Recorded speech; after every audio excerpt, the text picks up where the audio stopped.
Bonjour à tous, merci d'être présents donc, au salon Talent InTech, qui est donc le premier salon de la Côte d'Azur sur les métiers du numérique. La CCI Nice Côte d'Azur tenait à remercier pour son soutien et sa contribution Scalian. Donc nous allons commencer la table ronde qui va traiter donc de la démonstration du projet Lighthouse, une solution basée sur l'intelligence artificielle pour les malvoyants. Merci bien. Donc déjà, bonjour à tous et merci d'être présents aujourd'hui. Je me présente, donc Aymeric Portage, je m'occupe du développement commercial donc, à Sofia pour Scalian et également du pôle Big Data. Et Clément, qui est data scientist au sein de nos équipes, va présenter l'un de nos projets qu'on développe autour de l'intelligence artificielle et de l'handicap pour les malvoyants. Avant de laisser la parole à Clément, et on va se consacrer pendant cette présentation principalement sur Lighthouse, je vais d'abord vous présenter, pour ceux qui ne connaissent pas, Scalian. Donc Scalian, en quelques chiffres, c'est 30 ans d'histoire, c'est 3000 collaborateurs en France, 500 en PACA et 150 sur Sophia Antipolis. On est répartis sur 3 grandes familles. Une famille autour de la performance des opérations, avec des ingénieurs qui sont là pour transformer et aider nos clients à gérer et améliorer leur système d'information, des équipes de développement qui sont chez Système Numérique et toute une partie transformation digitale où fait partie justement Clément, moi, où on est sur ce pôle Big Data et qui a pour vocation de réfléchir au métier de demain à travers le Big Data, l'intelligence artificielle, la partie drone, la réalité augmentée également et la partie drone et robotique également.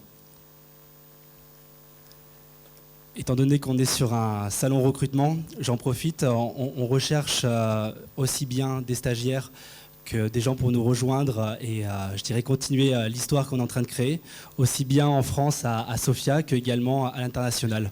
Donc n'hésitez pas à la fin de la conférence, ou si ce n'est pas déjà fait, à venir nous voir sur le stand. On se fera un plaisir de vous expliquer ce qu'on fait dans le détail et en tout cas de créer un bout de chemin ensemble. Merci bien et à toi Clément, l'honneur de nous présenter Lighthouse.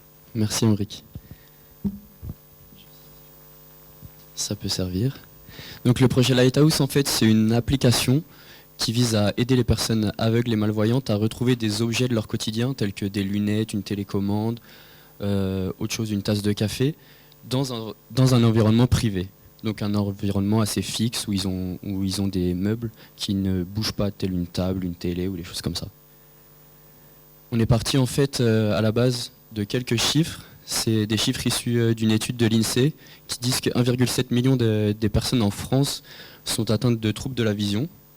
On a 207 000 personnes qui sont malvoyants profonds et 932 000 personnes qui sont malvoyants moyens. La différence entre malvoyant profond et malvoyant moyen, c'est qu'une personne malvoyant profond ne capte juste des silhouettes, n'est capable que de voir des silhouettes, alors qu'une personne malvoyant moyen peut voir un visage jusqu'à 4 mètres et ne peut pas lire de près. Donc c'est la différence entre ces deux notions-là. Ensuite, on s'est dit qu'on allait réaliser une application pour aider ces personnes. Mais pour aider ces personnes, il nous faut absolument que l'application puisse interagir avec la voix. Donc il nous faut un module d'interaction avec la voix. Sinon, une personne aveugle, ça rend l'utilisation de l'application vraiment très difficile.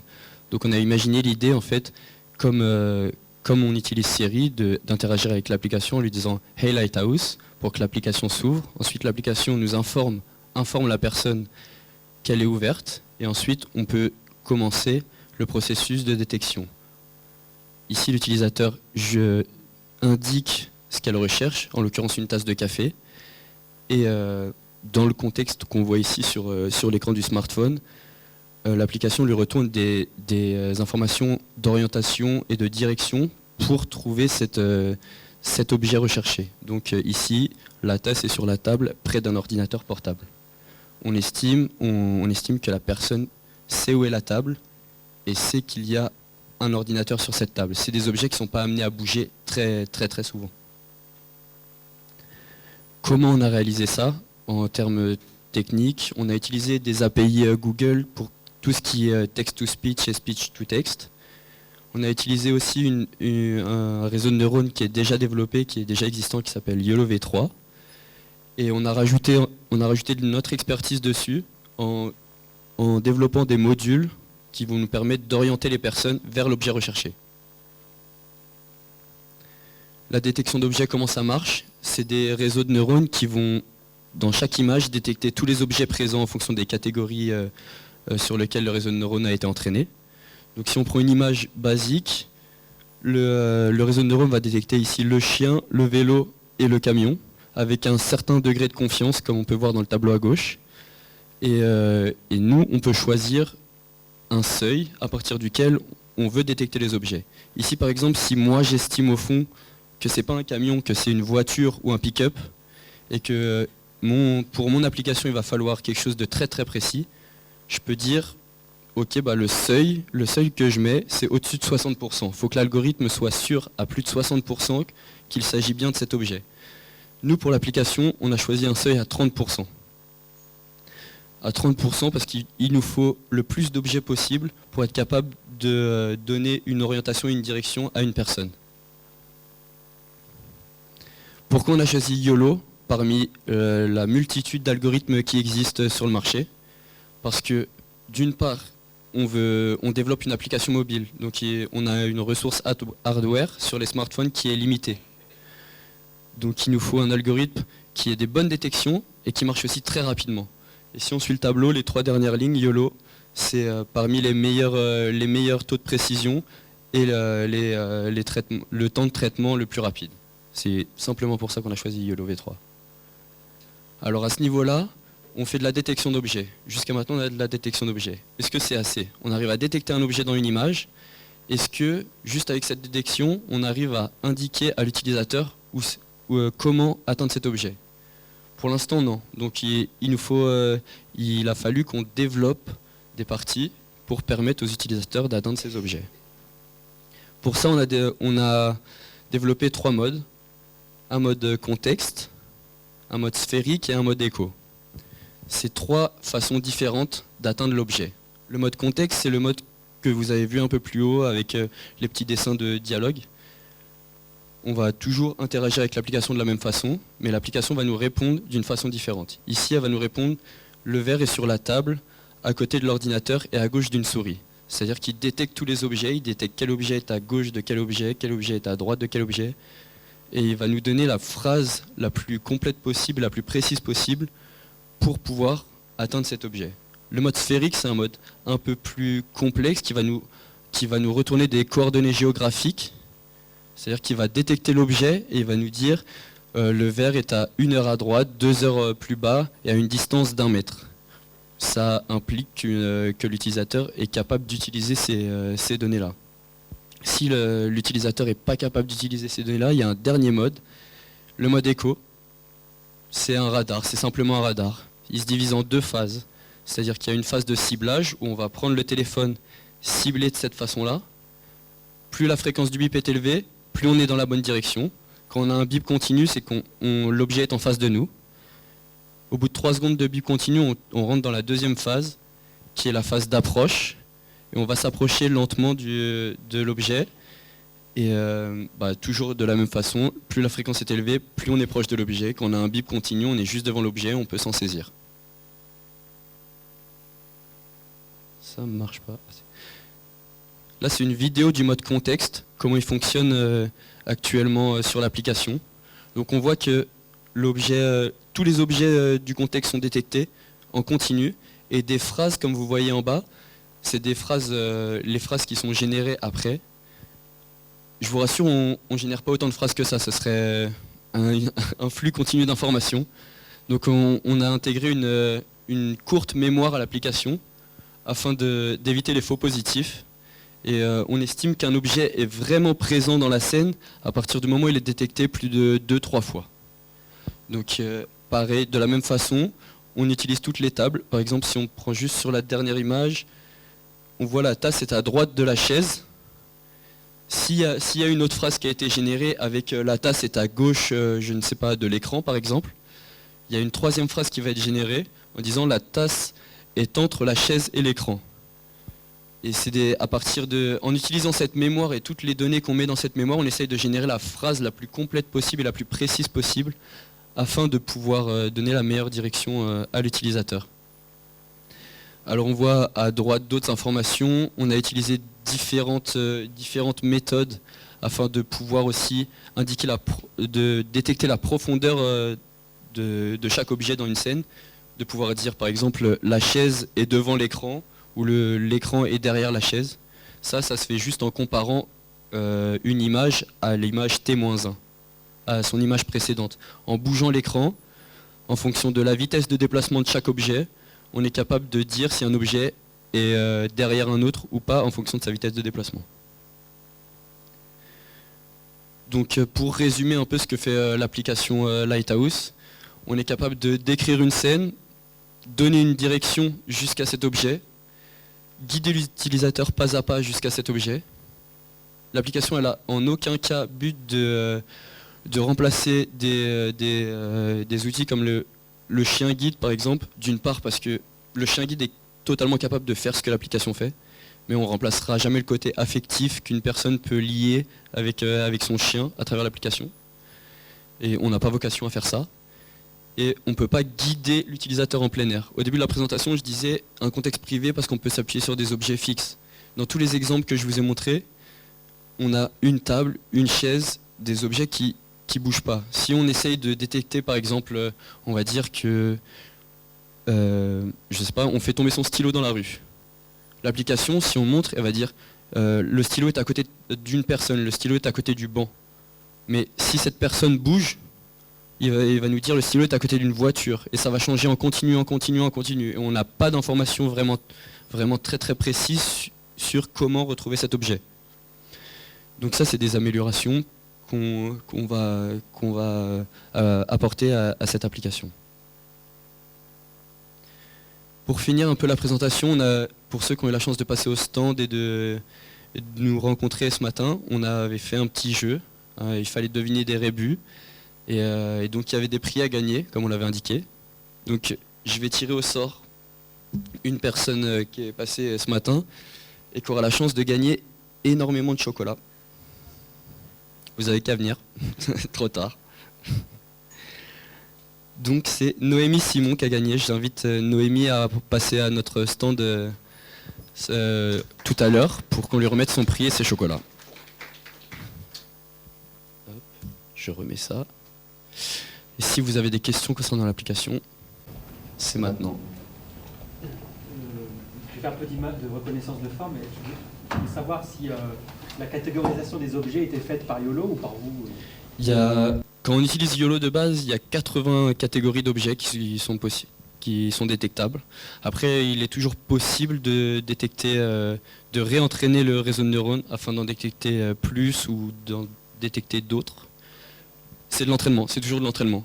Nous, on a choisi de ne pas passer par cette phase de réapprentissage parce que c'est une phase assez longue. Et pour l'instant, le projet est assez récent. On a ces résultats-là depuis pas très longtemps. On préfère avancer et peut-être plus tard réentraîner ou pourquoi pas. Voilà. Merci.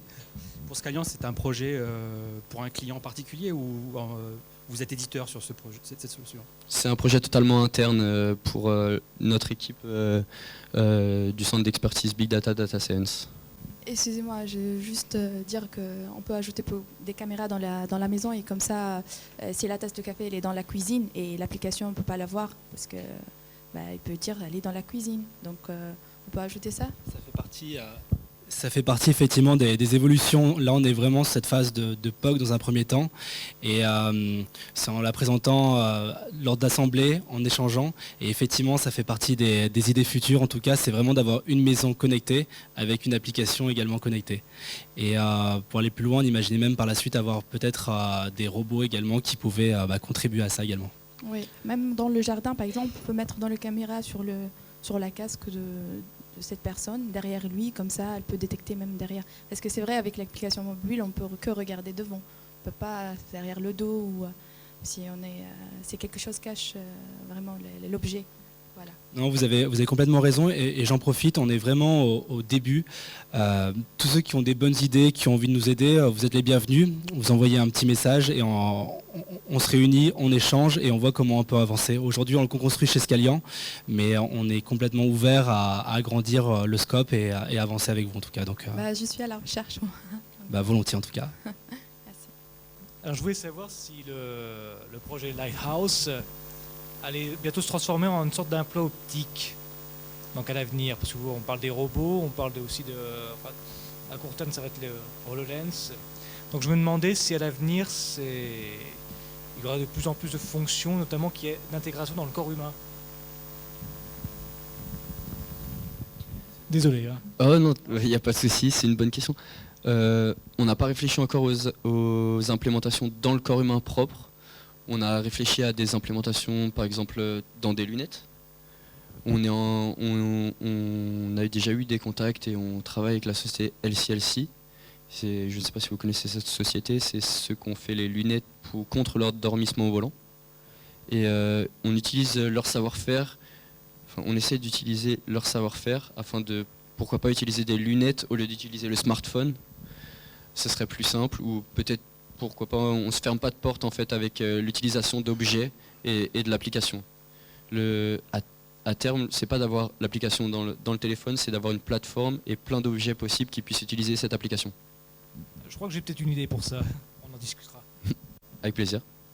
Et pour répondre à votre question sur les implants, en fait à Paris il y a l'Institut de la Vision qui travaille sur ce genre de choses en fait, pour implanter des capteurs et envoyer directement sur le cerveau une information. Alors il n'y a que quelques personnes qui ont été implantées.